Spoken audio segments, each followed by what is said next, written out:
This video looks at the basics of fractions and also at mixed and improper fractions. If we look at a basic fraction, this one 3/4, fractions basically mean when you have whole objects and you cut them down into parts. For this fraction up at the top, we have got 4 parts. It's been cut into 4, and that gives us our denominator. The denominator is the number of parts it's been cut into. The top number of a fraction, the numerator, tells us how many of them we are actually talking about. So out of the 4 parts, we have shaded in 3. And we call this 3/4. Looking down at the bottom, we're not cutting into 4 this time, we're cutting into 8. So on our fraction, we will have 8s. The number that are coloured in, 1, 2, 3, 4, 5. So our fraction will be 5/8. Sometimes you get fractions that are worth more than one whole. This one up at the top here, 2 3/4. If we were to shade in 2 3/4, we would colour in 2 wholes, this one and this one, and then 3/4 of the last one, 1/4, 2/4, 3/4. We can, and now this is called a mixed fraction. We can also give it as what's called an improper fraction, which is where you only have quarters. If we were to count how many quarters we have all together in 2 3/4, we have 4 here, and we have 4 here, and we have 3 there, giving us 11 quarters altogether.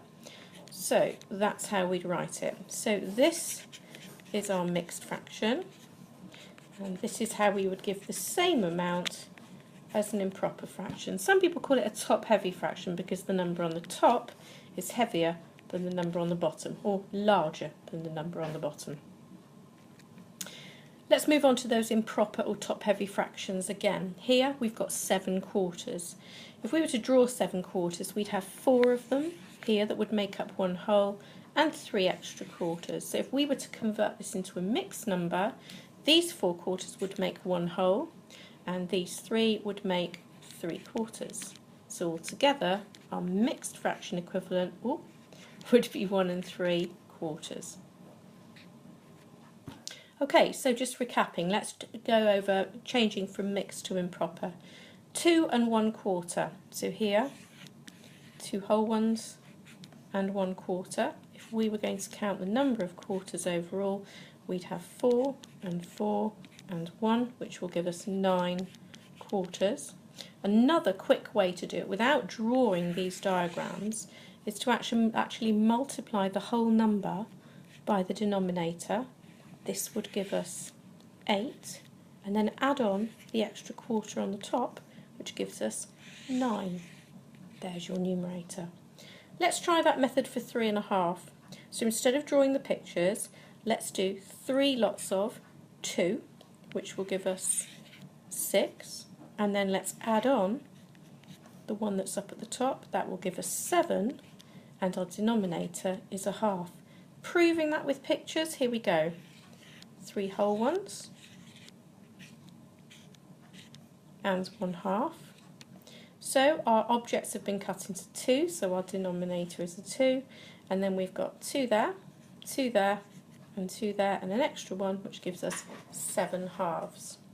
If we're asked to move the other way from improper to mixed, it's slightly harder. This is where your tables are very, very useful. Here we've got 9/4. Now you need to remember there are 4 quarters in a whole, so the first thing you ask yourself is, how many wholes could I make if I had 9/4? Well, we know that 2 lots of 4 would give us 8/4, so we're going to have 2 as our whole number. We've used 8/4, we've got 9/4, so there's 1 left over.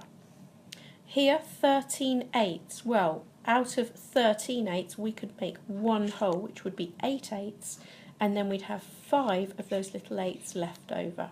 So that's converting from improper to mixed.